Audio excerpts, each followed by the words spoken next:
here we go. All right, ladies and gentlemen, welcome to the Midnight Strike Through Mormons live stream. I am your host, Cardin Ellis, and today I'm joined in the studio by none other than Will the Thrill Larkins, as well as Brittany the Shadow and non-member Cody. Cody is actually going to do a Come Follow Me with us today, and props to Cody because he is going into this completely blind as we study Luke 12 through 17 and John 11, at which point there will be a baptismal thought, and he can choose whether or not he joins the Mormon church. So, wow. like, wait, what? What you gonna do? A lot's happened. Yeah. So anyway, yeah. So Cody, have you ever done anything like this? You've never even gone to church with me yet, have you, bro? No, but like, not like this particular. But when I was a kid, I went to like various like Bible studies and stuff. Okay. So you know what the Bible is? Yes, I'm familiar. That's Okay, good. cool. Got Rock a lot on. of words in it, I think. Yeah. All right. So anyway, you get a little bit of a baptism by fire, no pun intended, with Come Follow Me today. So anyway, for any of those who are new, for any of those who are listening, and you don't know what Come Follow Me is, it's a I wouldn't say rigorous, but I would say a well-organized way of going through, and it's a companionship read to the study of the New Testament. We're focusing on the New Testament in 2023. Next year, I do believe it's going to be the Book of Mormon, then it's Doctrine and Covenants and Pearl of Great Price, and then back to the Old Testament, and then back to the New Testament, and then back to the Book of Mormon, then back to the Doctrine and Covenants and Pearl of Great Price. And you know, once every 4 years, we kind of rotate like that. You know? Do they do the Pearl of Great Price? Well, if they don't, they should. I think You it's know what with I'm saying? DNC. Yeah, it's usually Doctrine and Covenants and Pearl of yeah, Great Price go it together. is. I remember that now. So anyway, it's gonna be pretty fun. Anyway, just so you know, here's the rules of live stream. We have a little anti-priestcraft clause that we run every live stream with. So no super chats while we're doing the live stream, and everybody's equal in the chats. We're gonna try and get to everybody's comments and so on and so forth. Once the chat ends, back to just secular capitalist Babylon. We're gonna flee back into Babylon. And you guys can send us your super chats and your burning questions there, and you can argue in the chat and insult each other and the whole 9 yards. But yeah, we just keep it cool. We keep it unconditional in the first half, and we talk a little bit about the scriptures, and then we're going to dive into some really fun pop culture stuff. Cody here has brought all kinds of internet insanity to my attention. He and Brittany help keep me current on different things, and they'll hopefully help keep you current. Just a little teaser before we do the spiritual part. What are we talking today, Cody? There's a lot of cool stuff. FishTank, right? You said there's a new show. If you want to talk about that, we can definitely talk about that. I've wasted a lot of time watching it. So. Oh, okay, cool. So yeah, that one's pretty nuts. And then Brittany's probably got all kinds of Instagrams and TikToks that she wants to send our way. So it's going to be pretty fun. You know what I'm saying? So anyway, let's dive right in. Will the Thrill, pastor-in-chief, son of the stake president, spiritual person who's read this one already twice. Tell us what on earth is going on in Luke 12 through 17. Give us your opinions. Lead, O valiant leader. Okay, so this is Luke 12 through 17, John 11, and it's mostly about parables, which in the New Testament, that is what a lot we talk about, because our Lord and Savior Jesus Christ loved to teach using parables. He liked using them as a good way to teach everyone and trying to reach out. Cody already looks like a deacon in sacrament meeting on his phone. I cannot understand. Hey, don't disrespect the deacons. I'm concentrating. No, I'm totally just kidding you. Focus. Yeah, that's total member humor right there. When that's I'll have to explain it to him later. There's all kinds of stuff we just have to explain to Cody that are like inside jokes, man. You know what I'm saying? Anyway, keep going. So yeah, a lot of parables, and so I liked how it starts off strong. It says, I'll get to that later. So it starts off with the section, I am blessed as I set my heart on eternal things. And it has us look through different parables, such as the foolish rich man, the great supper, the prodigal son, the unjust steward, the rich man, and Lazarus. I think we should actually we should alter that pronunciation and see if we can't do something to bring back prodigal. How'd you say it? Prodigal. Prodigal. Yeah, we should try and like, you know how like rappers in the early 2000s said "come over her" instead of "here," and you know they tried to do those like alternate pronunciations in their rap songs, and similar to how many of the old hymns, if you were Scottish enough, they would actually rhyme. So I think you should actually just bring that pronunciation Prodigal into Son. Prodigal. Yeah, we should just unironically start saying prodigal in church, and if people correct us, we'll be like, no, you say it wrong. It's prodigal. You know what I'm saying? So anyway, Yeah. keep going. So you read through those, and those are really good ones, and we'll talk about some of those later. But the main ones I really want to go over is in Luke 15. It talks about in Luke 15 is a scripture that has many. It has 3 parables, and this section is called "Heavenly Father Rejoices When Those Who Are Lost Are Found."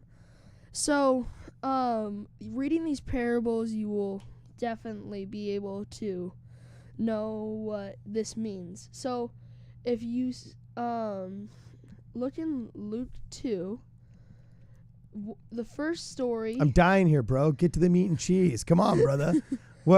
Give me the good stuff. Okay, so the first parable, I believe, is the parable of sheep. So there's 100 sheep. Okay. 99 of them are stay with him, but one goes astray. So like usually, like it said earlier, 99 in most situations, 99 out of 100 would be considered excellent, but not when such numbers stand for beloved children of God. So like if you got 99 out of 100 on your math test, that'd be pretty good. But in this occasion, it's not what we want to do. Like we want to try and help everyone. So when one of the sheep went astray, he left all of the other 99 sheep to stay right there, and he went and got the last sheep. And when he found it, he took it back home, and he rejoiced that he found this one sheep. And that's kind of an interesting story, how he rejoiced at the sheep that went away that came back. Okay, so then the next story. Which, by the way, like, okay, so that's been in the zeitgeist for so long of Western society. Okay, good, right? And also, how do you not, like, so many of Christ's parables actually have this juxtaposition of 2 truths operating at the same time. Like, it is wildly irresponsible to leave 99 out of 100 sheep just to chase after one. You know, and if we think about that, you know, it's wildly irresponsible, according to Orthodox wisdom, to just go out to preach and not worry about purse or script or carry 2 cloaks with you, just like Christ commissioned the apostles to do none of those things. Like there's so many aspects about being a Christian that actually could be considered wildly responsible. Yet currently in, you know, Western suburban society, supposedly Protestants have molded themselves as like, you know, the waspy responsible ones, you know, and people look to Christians as the orthodox wisdom of the past couple of centuries and so on and so forth. But there's some things about being a Christian where if you are a true Christian, you will actually be wildly irresponsible according to what the conventional wisdom is. And one of those things would be to go out after the one, even though the 99 are okay. However, if you are that one, I think that's what you would need. Like all of us, when we go astray, we want that one to be the one that is found. And I think that kind of like, I don't know if that justifies doing something irrational. Because if you think about it, going after the 1 out of 100 that went astray could be perceived as, just irrational. Meanwhile, it's also scriptural, right? Am I making sense here? Or am I totally overthinking this? You know, I think with the context of the parable, I think how he's kind of wording it, how it's saying like how like people who are already in the church are like the 99 almost. Okay. Believing that, and you know that's the main thing. Like if he's saying that that's us, that we have to have a strong foundation to make sure that we have that belief. Okay. So, here. So, Okay. The next parable in Luke 15 is about the woman having 10 pieces of silver, and she lost one piece. And So says, is this a parabolic endorsement of the gold standard that was, and the silver standard, which is limited by Richard Nixon in the 70s? what in the world are you talking about right now? It used to be there was a gold standard. If you turned in $1, you would get $1 worth of gold. And then we went from a gold standard to a silver standard. And then we eliminated the silver standard in the 70s under the Nixon administration before your father was born, at which point the dollar began its decline. It was political humor. I'm actually happy that there's somebody in here that probably doesn't remember the gold standard. But anyway, keep going. Okay, so it says, if she lose one piece, it's interesting. She said, doth not light a candle and sweep the house and seek diligently till she find it. So this means that she is not doing anything until she finds this piece of silver. And it says, when she hath found it, she calleth her friends and her neighbors together, saying, rejoice with me, for I have found the piece which I had lost. So she is rejoicing for the one piece that she lost. She is so happy from the 1 out of 10. So, I'll tell you about how this all comes together in the end. Okay. But the last parable says, and he said, a certain man had 2 sons, and the younger of them said to his father, give me the portion of goods that falleth to me, and he divided them unto them his living. So basically, he gives his younger son his inheritance, and his younger son goes into the city, and he goes and does crazy stuff, and he loses all of his money. And he decides that he has to go back home. Okay. And become a servant for his father because he does not feel like he has been honorable enough to come back and be part of that family.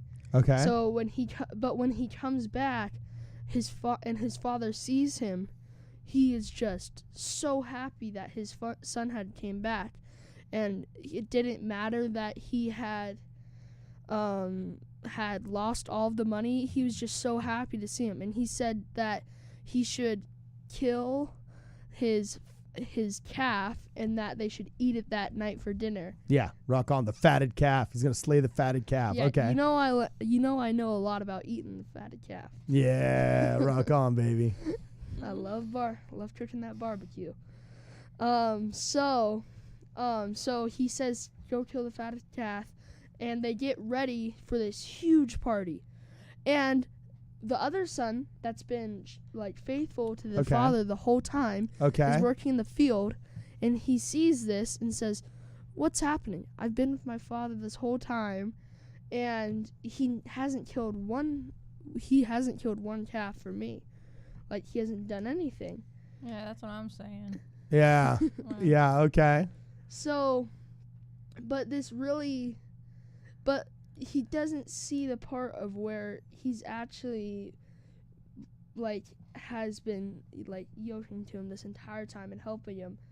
And so it all brings down to one thing, that no matter if it's 1 out of 100, 1 out of 10, or 1 out of 2, it's always treated the same, and that he will always rejoice. Even if you have sinned, that if you come back, then he will always rejoice and for you, and no matter the circumstances, whether it's 1 out of 100, 1 out of 10, or 1 out of 2. Okay, awesome. Well, it looks like Ethan here is loving your breakdown, says he's going to be able to use that when he's teaching primary this week. I have to tell you, I've never been able to truly wrap my head around the prodigal son, because I always have identified with the older son that said, hey, what's going on here? I've been faithful this whole time. I haven't screwed up. I haven't gone out there and blown my early inheritance. You never killed the fatted calf for me. What gives?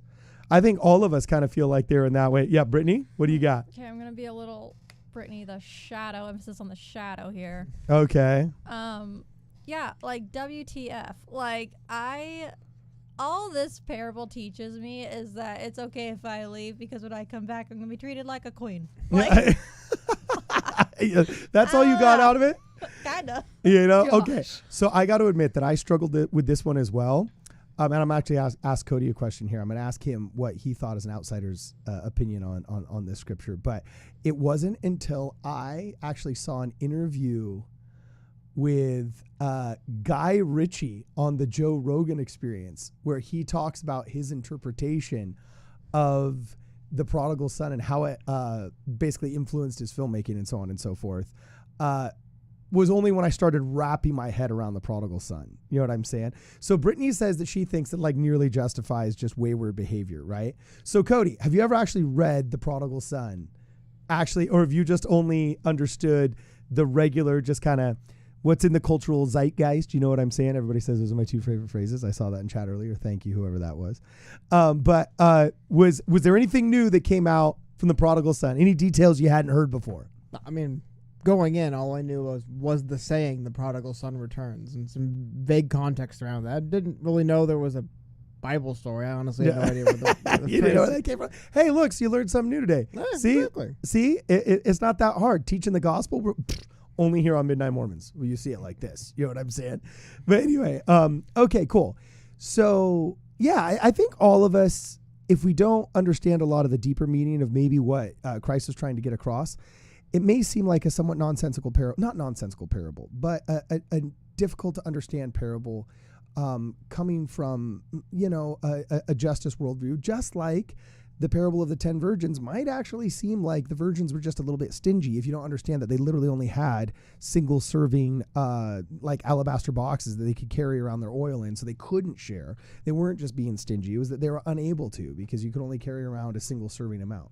So anyway, this is one of those parables. Brittany, what do you got? Okay, and it's not just this parable, though. It's also the parable of the workers in the vineyard. Like, having trouble with that one. Is And this there's not my vineyard and I can do with it as I choose? No, if I'm working in the fields all day, like, I don't want the person that came in the 11th hour to get the same rate as me. Yeah. Like- Okay, so you identify with those who were murmuring. Absolutely. No. And then also, who was it? Was it Mary and Elizabeth? Mm-hmm.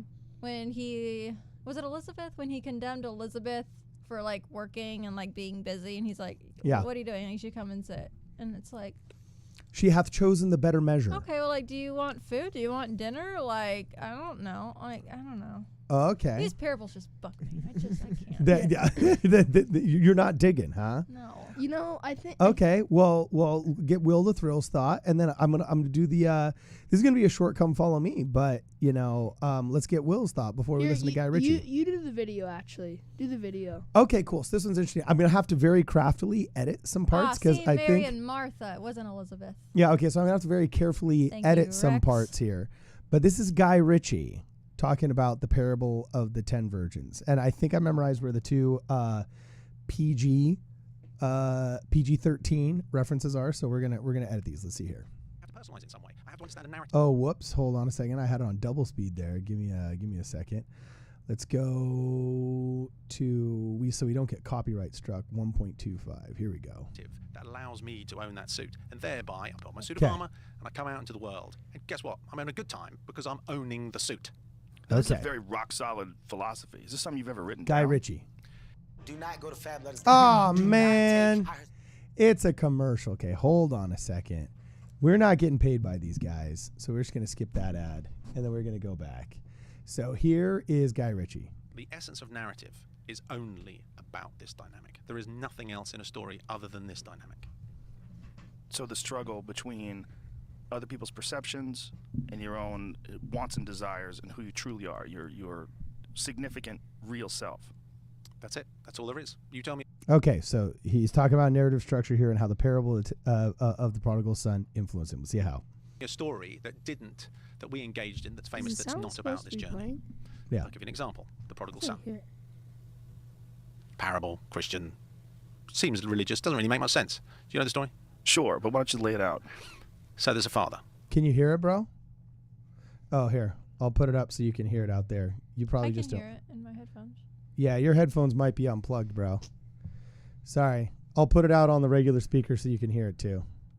Can you hear it now, Will? Hold on. He has two sons, an older son and a younger son. Okay. And he says to them, who wants to spend their inheritance? The younger son says, me, Dad, I'll go and spend it. And the younger son takes all the dough and he runs off. It's for a number of years until he realises this is getting pretty boring and I'm in a lot of trouble. He ends up throwing food to pigs. That's his job. And he can't even eat the food that he gives to the pigs, at which point he says, Dad, will you take me back? Dad then they don't meet. This somehow happens, not through telephones, it just happens. At which point, Dad goes to the fatty calf, says, kill the fatty calf. Older son says, hold on, Dad, what's going on? I've stayed with you since the beginning. I've been loyal to you. And I hear the stories of my younger brother coming back, who's been sniffed. Okay. God knows how many years. And you're prepared to kill the fatty calf. What's the SP, Dad? I want to know the story. He says, all right, so Brittany says she can relate with this. You know what I'm saying? She can understand this, and she sees where he's coming from. But now let's allow Guy Ritchie. Last week we said Elon Musk was one of the minor prophets. So now I think it's fair to say that you like that one, Cody? That was pretty awesome. Now it looks like Guy Ritchie is one of the minor prophets. He's going to illuminate our minds here. Let's see. Son, don't worry about that. You take a little step to the side. You'll always be with me. You're a good boy. At which point he goes out to meet the prodigal son, the wasteful son. The wasteful son returns and he says, you were lost and now you're found. That's the end of the story. It's quite hard to make sense of that in a literal sense. You go, oh, Dad was a bit unfair and you should have been kind to the older son because he never ran off and did anything. But the essence of the story is that you are Here we go. the father. You are enough. Okay, so the essence of the story is you are the father, you are enough. Think about that. So what does that make the first son and the second son? Your older son is your intellect. He says, oh, don't do this, don't do that. He's trying to reconcile, make sense of a prosaic and material world. The younger son, being the wild, feral entity that he is, wants to go out in the world and find out what it's all about. Okay, that's making sense. So in his recklessness and sense of adventure, he finds that he can't escape himself. So he has to return to himself. And at which point, he has to accept who he is. At which point, the intellect is left out of the equation pretty much as the older brother, because he can't understand the significance of the journey of the wasteful brother. In the end, you have to leave yourself to understand the value of yourself. You have to lose stuff before you realize that all the stuff that you're losing is ephemeral and transitory. It's not yours. You're enough. You're always enough. But you've got to somehow prostitute yourself before you realize your own value. Wow, dude, check that. Okay, did that was profound for me when I first heard it. Was that just, you weren't digging that? No. That No. was too, like, I don't know, Inception or Matrix. Like, that was just too, like, I don't know. I felt like I took a pill that, I don't know. You didn't dig that? Oh, come on. There was some depth there. Cody, is she the only one? Was that just, nah, you didn't dig? I mean, it's an interesting interpretation of a story, right? Like, I don't think there's anything wrong with it. I don't know if he's like the authority on it, right? Like, but it's definitely an interesting interpretation. Oh, that's profound that you have to lose everything before you realize that it's all ephemeral and never yours in the first place. I think you got a little bit mystified by the words. Yeah. It hurt my head, and I think Guy Ritchie has too much time on his hands. No, one of the greatest filmmakers of the 21st century. How dare you? I don't know anything he's done. Okay, Will the Thrill. Bail me out. Is that deep or was that not deep? I think it's an interesting way to put it. Oh, I'm getting the whole Relief Society person who's too afraid to say that person's talk was boring, so we call it an interesting way to have said that. Exactly. That's what I meant. You want me to be... Okay, we'll talk into the microphone. If you're going to diss me, at least talk straight into the microphone. Okay, so I think the real way that I would kind of interpret it is that we're both gonna have eternal life with our families. So why can't you be happy for the brother? Like, honestly, like, even though it's a rejoicing for the brother, say you're going to like a party for someone's birthday. Okay. Have you ever not had fun at a party? Oh, yeah, totally. Oh, I have fun at parties. Oh yeah. Well, I mean, I usually have fun at parties. I've had not fun at at a parties. fun party. Like if They were Democrat fundraisers, so I just boring. Hey, just- speaking of parties, yeah. does everyone know it's Cardin's birthday oh today? yeah. Yeah, my it's my birthday. gosh. Happy May Day. Happy International Day of the Laborer. May all the workers of the world unite. Yes. The #1 communist holiday It's also also- happens to be my birthday. Also, National School Principal Day. National School Principal Day. Hence, I care so much about my flock. You know what I'm saying? Mm-hmm. So, yes, it is indeed my birthday. So Sorry, I I've turned derailed. 30 years old. And yeah, I'm happy to be here. What can I say? 30. Yeah, it's great to be here. And so hey, 40 is the new 30, all right? So anyway, thanks for showing up. Yeah, y'all can wish me happy birthday once Come Follow Me is done. You know what I'm saying? Which it'll be done in like 2 seconds here. So yeah, hit me up. Will the Thrill. So yeah, I think that's a way to put it. Is that in the end, we're all probably, if we stick to the iron rod and that we hold on, that we're all gonna end up living together forever internally. So, I think that's the main thing you have to look about. Whether it doesn't matter whether someone has more material stuff than you have. It's really what matters most is your family and the time you have with your family. And believing, coming back to that, believing just means that you'll just spend more time with that person living eternally with your families forever. Okay. Amen. All right. Amen. So Well, I guess for just because you asked earlier, and now that I said think of it, my non-member kind of like, I guess, I don't know what's the word for it, my layman perspective. yeah, which sounds better, layman or non-member? Non-member's kind of got a cool ring to it, right? Like I said, it's not. It's interesting. You guys got words for people that aren't that aren't members, right? But but I don't know. Just in life normally, it does seem that like in like you don't really get. No one gives you credit for not doing anything wrong, right? Like there's That's true. Like no one like promotes like, oh, just live a super boring, super safe life and never do anything wrong and always do what you say. Like even though maybe it sounds like the best, in the end, people rarely, it seems like, one, make big strides and do great things, but two, like, you don't get respect for it. You really don't. Like saying, like, I've never done anything wrong. People are just like, cool, whatever. I don't care. And now it seems like God's not even giving you respect. And he's the one that made the rules that the guy followed in the first place. Well, okay, but here's the thing you have to think about. If you live like that and you have a good life, then you're going to end up living together forever. Oh, okay. Yeah. So, but we didn't even get a whole, there's a reward in heaven for you byline somewhere, or did I miss that? I hope there was one. But okay, Cody brings up a good point. So continue, Cody, as you were saying.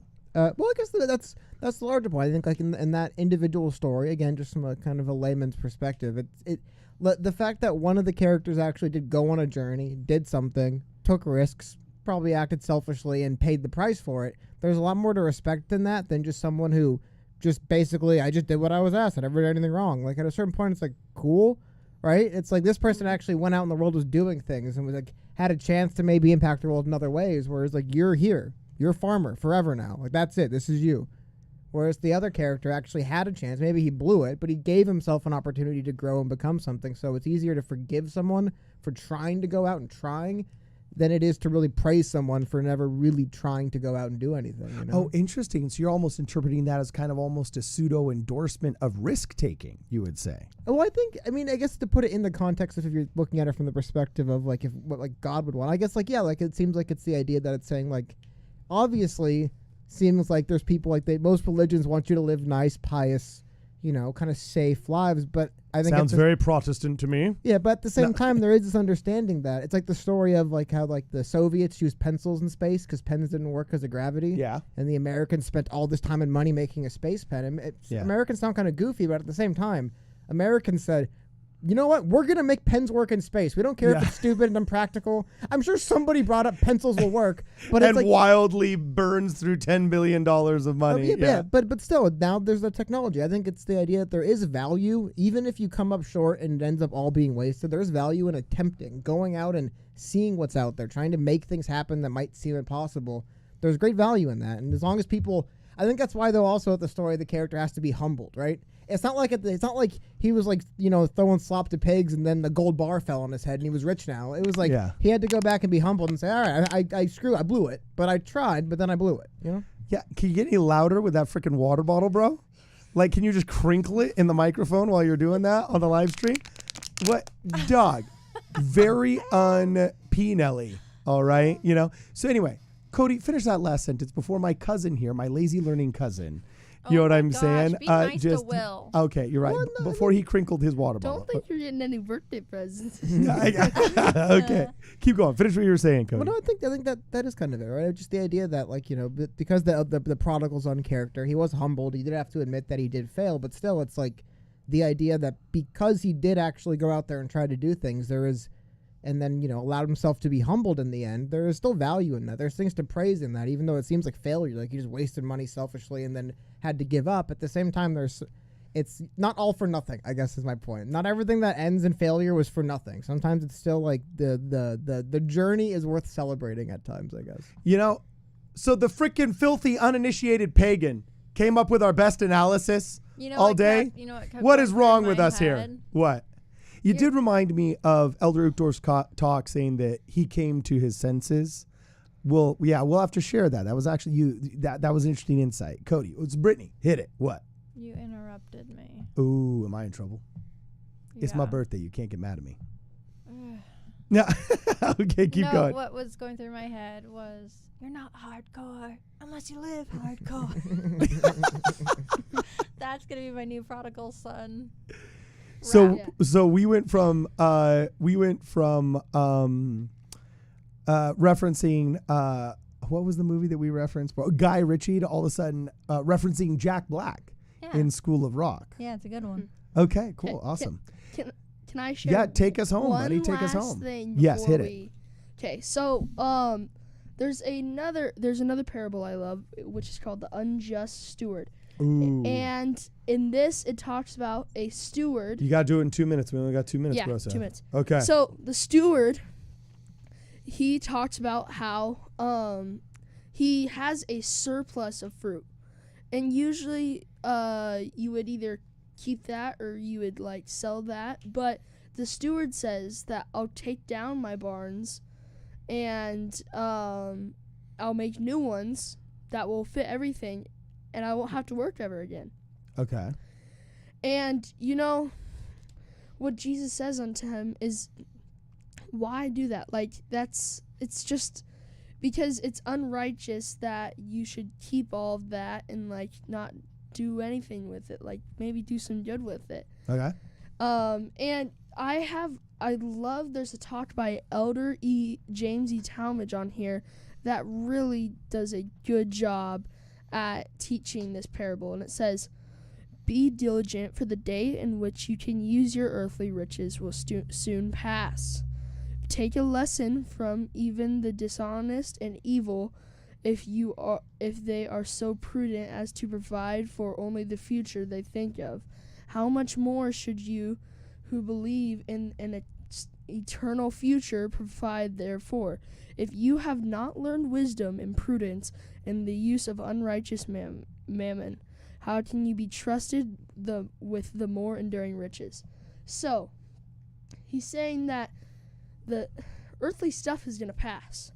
So basically, how I think this also kind of goes with the prodigal son is that party for the son is earthly, and that it's not going to help you when you go to heaven, like wherever you go, and that, you know, that's all earthly stuff, and that it really matters what happens in the future. Anything you learn from evil will happen in the future how they see it, not in the future how we see it. Okay. Hey, dude, my man. deep analysis. Good job, bro. So here, before we cut to the secular portion of this and start talking filthy popular culture in Babylon, Cody, what'd you think of your first Come Follow Me with all the members of the Church of Jesus Christ of Latter-day Saints, formerly known as Mormons? What'd you think, dog? Yeah, it's cool. Yeah, all right, okay, whatever. Yeah. So this is why we're very fulfilled, but a little bit boring sometimes. You know what I'm saying? But it's like It's just we do this like 30 minutes once a week. Yeah. You know what I'm saying? Well, I mean, So it's like any other kind of like, like book club or book review, but you just also have an extra little angle to Book it with club. the faith, you know? yeah, Book of Yeah. Mormon book club, Bible book club. All right, cool. So Yeah, what does this mean to you? What did you feel when you're exactly. It's same kind of stuff, but it's interesting. yeah, now we're gonna start doing trust falls. You want to go first? No. No. Okay, that's funny. All right, sweet. Well, thanks guys for hanging out with us, doing Come Follow Me. All right, now we're just gonna start talking some fun, filthy pop culture stuff. But before we jump in, I want to give a shout out to a couple of people here. Jacob George just joined us as a member, so shout out Jacob. And a shout out to the members that are here. We got Diamond Dave up here, Rex. We also got Danny Gray hanging out with us, and Jonah Barnes. What up, Jonah Barnes? How you guys doing? Arben Ransom brings up a really good point. He says that that's an apocryphal story, Cody. The graphite bits are known to float in zero gravity, so the Russians didn't say use pencils. Oh yeah, that's why I tried. I meant mostly as an example. Is right? is that it's apocryphal actually the true apocryphal story, and the original story was right?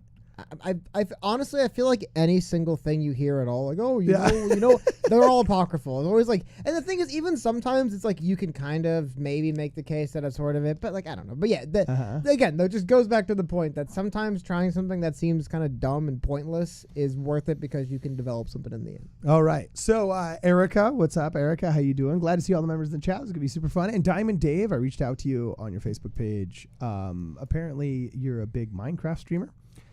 And I can make no sense of why everybody likes Minecraft. You don't like Minecraft? So I tried to play it once. And I got really frustrated. So I must have been doing something wrong. So I'm open to the idea of doing a stream with Diamond Dave, who apparently has a big Minecraft following. Punch some trees, dude. You gotta punch trees, and I honestly don't play that much Minecraft, but it's a really cool game. Yeah. So well, I'm willing to see where I go wrong because my son has a Minecraft wallet. He understands all the Minecraft jokes that are in the zeitgeist. You know what I'm saying? So I think, you know what, Dave, maybe we can do something, bro. Maybe we make like a Midnight Strike Through Mormons Minecraft thing, or maybe in the rebrand. You know what I'm saying? Midnight Minecraft. Midnight Minecraft. Yeah, you can have everyone get into a voice call, and then you get into Minecraft server. And you build a little church, and you can do your little sermons and stuff in there. Easy. Yeah. We could do what was that that Protestant sermon we were talking about earlier today, Cody? In the hands, or sinners in the hands of an angry God. Yeah. We could do our own version of what's sinners funny? in the hands of an angry God, but Jesus loves you. Well, do you remember in high school? That was like when I was in high school. That was like one of our like English readings they assigned us was sinners in the hands of an angry God. It was around the time we were reading like the Crucible, I think. Thinking back in hindsight, what a weird thing for them to pick up and just, I guess, as your assigned reading for the week, like some random old Calvinist. No, they had a different. They taught us there was a different word for what those. I cannot remember for the life of me what it was. Once I hear it, What they taught you, what was? No, the type of like the way they described that type of like faith that it wasn't. There was a word. It was real barn burning. But no, but it was like for like really intense and very kind of almost like an oppressive view. I forgot what it was. Again, I'm pretty sure that's just Calvinism.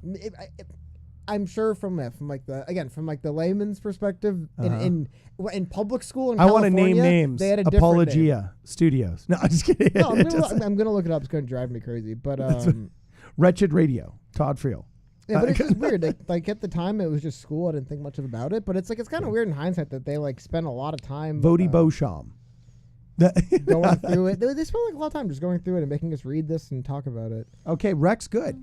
Apparently he's looking out to volunteer, which I have called for before. Reach out on the website, man. That's probably the best way to get a hold of us if you're having trouble in the DMs. You know what I'm saying? So, okay, cool. Eric Lowe made up a really funny joke, said the Minecraft First War. That's pretty hilarious. So anyway, you, Cody and Brittany, you guys, we've got only 19 minutes and 24 seconds left. So these last 19 minutes and 24 seconds, you guys got to tell us. Puritan. That was the word I couldn't Oh, think of. dude, speaking of which, Cody, do you know what I found out about the Puritans, dude? I'm related to them.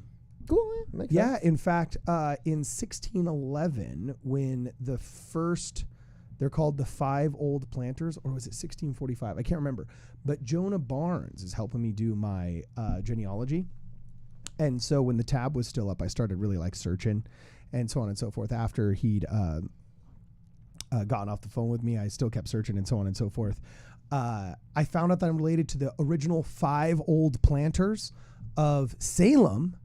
And I don't know if they were involved in the witch trials, because apparently like they came over in 1645, but the witch trials didn't start until 1695. So they might have been old enough to have been there, but it was probably not them. It might have been their children or grandchildren that actually participated in the actual trials. But one of the 5 founders of Salem, Massachusetts is my great-great-great-great-great-great-great-grandfather. Was That's his cool. name Joseph Crackstone?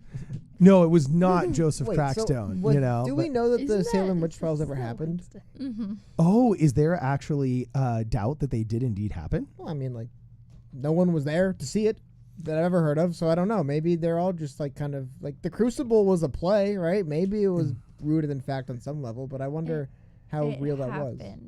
How do you know it happened, Brittany? Because I have faith. No, but It don't you have did. relatives that were burned at the stake in I'm Salem? pretty sure we do. I'm like 95% sure. So I married you, but my ancestors might have been putting your ancestors on trial for witchcraft? I mean, I am Wednesday. You are Crackstone. Yeah, okay, cool. So that Awesome. means that I probably had the same thing. Yeah, that's pretty rough, dude. So anyway, I made a joke Wait, with Cardin. Yeah, wait, what up? wait. Back to the Salem witch trials before Okay. we forget about that.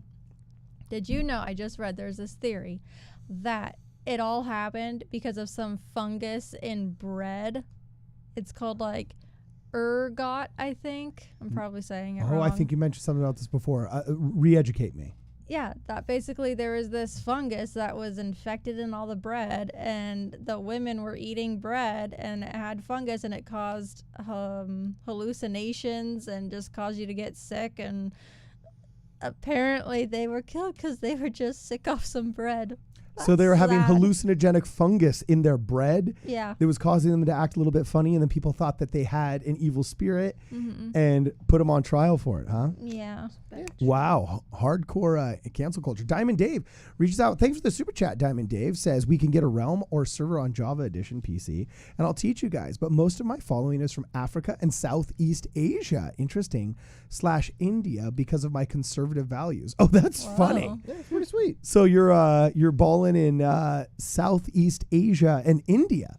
So how does one propagate conservative values in Minecraft? Do you like only build, non-modern architecture, and do you, I don't know, are you like those evangelicals in the Midwest that build entire parks with life-size versions of the Ark for the children to play in, or like stuff like that? Or, That's coming to California, the giant ark. oh, is it really? Yeah. Well, I was just down in Orange County with some family members, and they were watching local news, and they kept showing commercials for it over and over again. Like, oh, they're like a VR experience. Which also, I wonder, I guess the metaverse died. So, but I wonder. I mean, what would you be opposed in going to church in VR? Or like you say they have like forgive me, but like Mormon WrestleMania every year. Like, would you be opposed to going to that in VR? It's General Conference. It's our largest event. I don't know if I'd call it Mormon WrestleMania because, P. Nelly the Prophet isn't body slamming But I mean, the Dieter big event, Uchtdorf, It's like the big event of the year. It's like the big one that everyone's waiting for. Okay, yeah. We do indeed do that, yeah. Would you be like 100% opposed to doing that in like a virtual reality setting if you couldn't make it in person? Oh, I I don't. think that'd be cool. Like, more of a real experience. I do think that'd be cool only if they could find a way to make it not like super. Because did you know that they only fill like 3/4 of the conference center, and they leave like two huge they leave like 500 seats open in the conference center. Really? So Why? that could be they could probably, because you wouldn't need too many like cameras to do it with, because even with one or two, you could stream that to every single camera. So I think only for general conference that could be a thing, but it also just works to do it online. Like, if you can go, it's cool. But VR, like, that's different. Like, that's actually a really interesting question. Would we be open to doing conference in VR? I wonder if that will happen. Have you ever done any kind of large mass gatherings equivalent to WrestleMania and or conference in VR that would compare? There is definitely, it's been a year since I've looked into it, but no, there's like early stuff now for like NBA games. I think I've seen like MMA fights, and there is like they're getting there. I'm just always interested in the application of that, but I think that's a better category to use the like different metaverse stuff for VR, for more of like the sports events. Maybe we should get like Diamond Dave to create a chapel in Minecraft, and then all of us do our next Come Follow Me in VR and use it as a proof of concept for the brethren in the church. You have to use a different game, I think, for VR.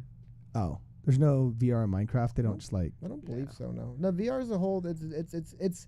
This is like the VR technology is pretty cool, like especially like Oculus Quest, which is like, I mean, it's not cheap, but it's like not thousands of dollars. Okay. Yeah, that's what I have. Yeah, pretty cheap. The Quest 2, I use it all the time for. Actually, I use it when it's where I live. It's super hot, so in the summers when it's really hot for like cardio, I'll jump into some like the sword fighting stuff and just kind of go wild for a while. But really, like Creed 2 game, the boxing game is crazy for like that game. You can go for like an hour and that's a full workout. Yeah. Okay. I mean, the technology's getting there slowly. It's still like really early on, like maybe a decade down the line.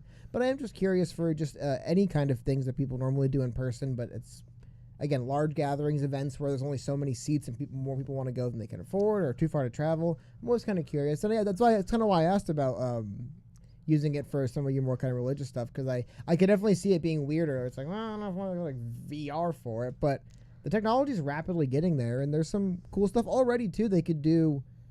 It's not.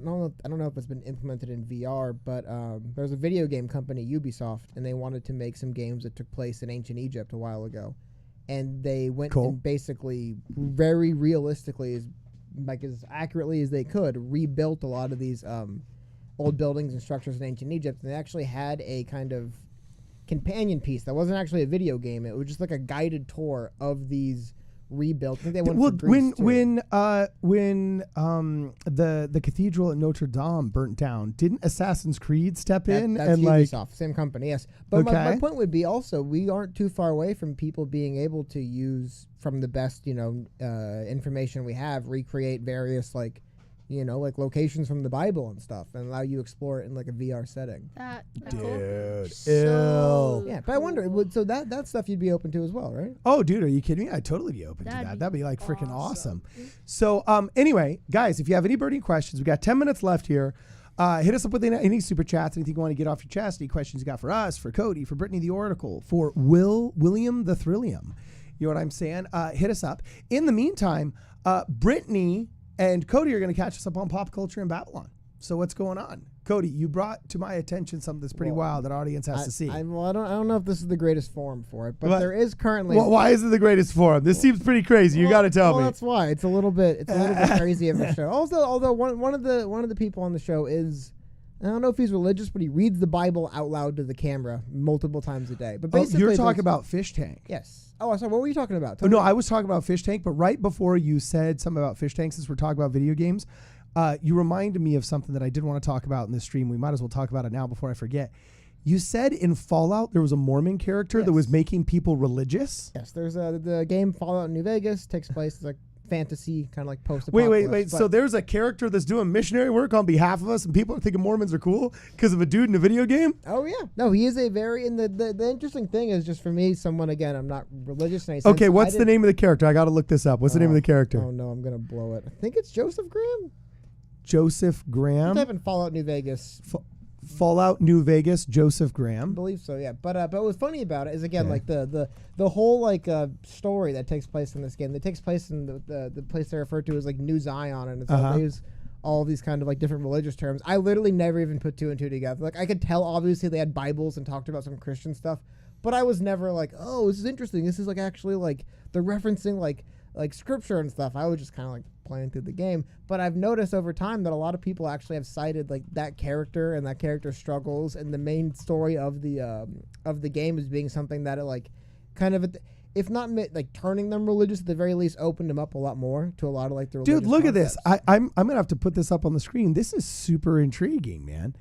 I just Googled, as you said, Fallout New Vegas, Joseph Graham making people religious or whatever you said. And look, this character has made people religious on YouTube. If you look, they probably also have people who've been using VR to create his voice print to have him read the Bible.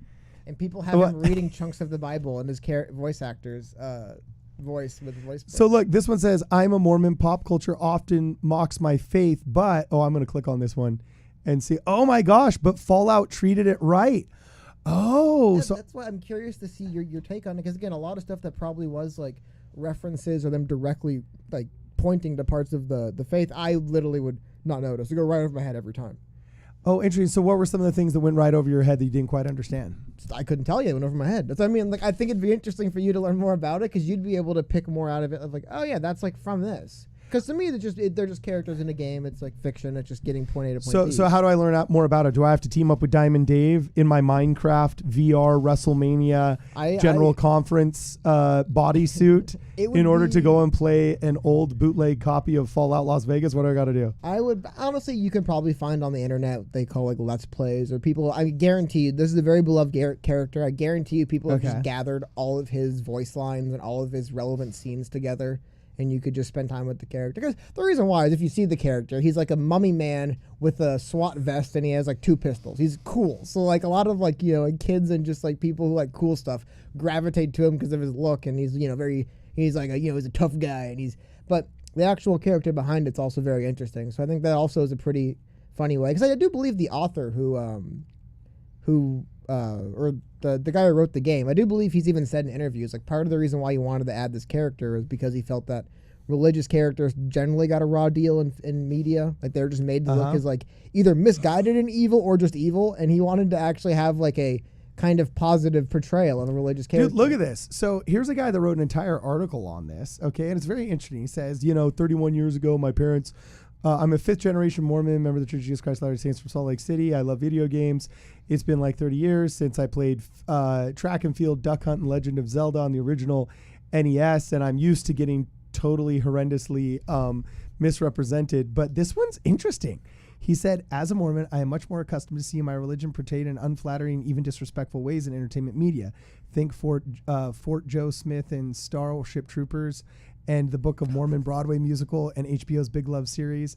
Okay, then seeing any positive or differential representations. Hence, when I came across the old Mormon fort outside New Vegas, it naturally piqued my curiosity as how it would be featured. Would the game developers at Obsidian take a well-worn road of cliched irony by making old Mormon fort some den of hypocritical debauchery or zealous extremism? Or would they do something different? I wasn't expecting anything necessarily pro-religion, let alone reverent. It is a Fallout game after all, but was surprised and impressed by what he found, a struggling but hopeful sanctuary for the lost and ill-fated souls of the Mojave wasteland. So they turned the old Mormon fort in Las Vegas into a sanctuary, huh? Yeah, it's like I said, and that's only one part of it. There's an entire, like they call them expansions, but basically after they release the game, they'll sell additional content, which will be kind of like a side story. You can almost think of it as like a spin-off of a TV series, right? Okay. And so one of these expansions, the entirety of it takes place in Utah, dealing with these specific characters, and that's the one there's some, like, again, like the old Mormon fort's in it. There's some, like, religious and missionary characters, but this really was meant to happen today, Cody, because look. The Prodigal Son. Joshua Graham, the Prodigal Son. Oh, it happened. See? God works in mysterious ways. It's happening right now. You know what I'm saying? I guess, hold on. I saw, what's his name? Sorry, I can't see the chat from here. I saw someone, though. They mentioned that they super chatted a brief history of the character of Joshua Graham. And we could see, how much he does line up with the Prodigal Son story. Because, again, like, this is all stuff as someone who isn't religious at all and doesn't have any kind of like background to pull from. I made zero of these connections. Again, like the fact that they were in like New Zion with the new Canaanites and like reading the Bible, like meant nothing to me. It's like, whatever. I guess it's weird names. It's just a game, I guess. But yeah, it's funny to see how like from people who actually understand what's going on, how it does all kind of work together and come together on those. Yeah, ways. that is so interesting. So now I got to go and play Fallout. What is this? Fallout what? Fallout New Vegas. Well, you have to play. I will show you a way. When did Fallout New Vegas come out? 2010 or 12. I think it was 10. So this is old news, man. Yeah, I mean, I think Honest Hearts came out like 2011, Wait, is 2012. this a different game than Fallout, guys?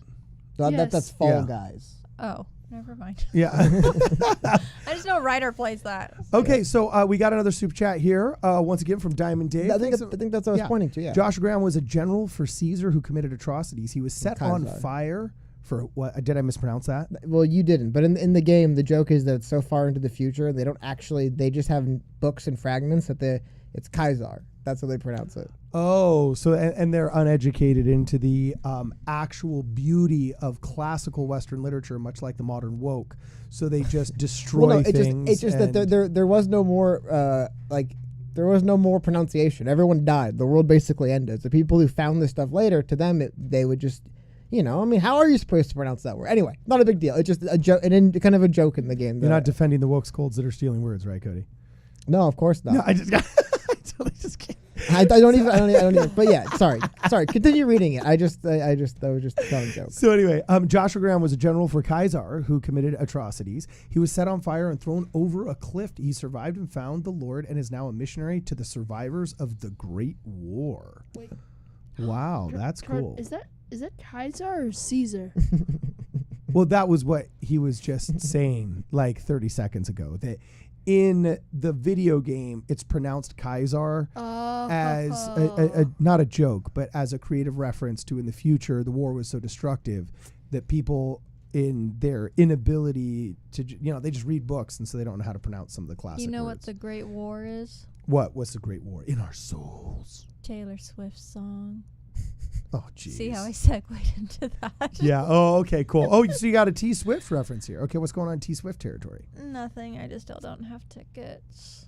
Oh, okay. Was it where the concert's not even in California now? Wasn't she in? It's in August. Oh, okay. But well, tickets are like $1,000 for an obstructed view seat.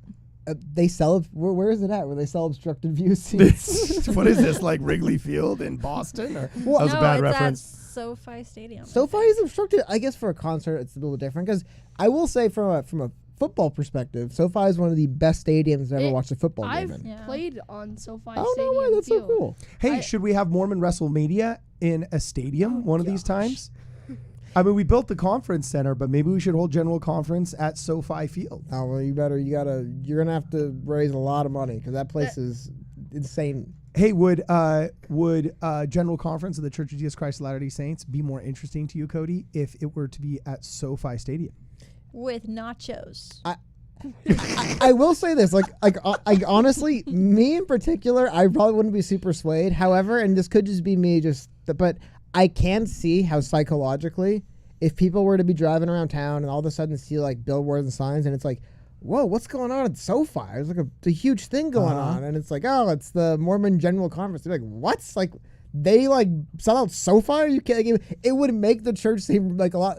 Like a hip place to be, you know? Yeah. If like seriously, because like if you look like a massive stadium sold out, I'm like, wow, I didn't even think there was that many people that like cared. Yeah, well, the best Christian rock band is actually Mormon. Did you know that? Who's the best?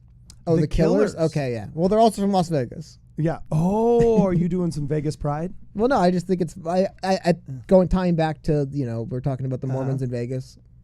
Oh, yeah, that's true. And what's so interesting about this Fallout reference is how historically accurate it is, because there is an old Mormon fort that you've been to, right, Cody? Well, it's super old. So what exists today is kind of more like a state park or like a little bit of like a a local landmark or like a. Is it down on the strip? Where is this? I got to look this No, up. it's not too far from. If you look it up, it's the real place. Not too far off the strip. It's right there in Vegas. But basically, some of the earliest settlements of any people at all in what would become Las Vegas was, I believe it was Mormon settlers who were trying to find a way. They wanted like a safe middle point in the desert for mail carriers going from Southern California up to Utah. Oh, interesting. And so when they would cut through the desert there, it was really inhospitable. And ironically enough, who knows if it's apocryphal or real, like all these stories. But I believe the reason why it's a fort was originally, on top of it being a place for these people to rest, they were worried about Indian attacks at that time still, when they kind of settled there and found it. Okay. And so they learned very quickly that nobody can live in the middle of the Mojave Desert.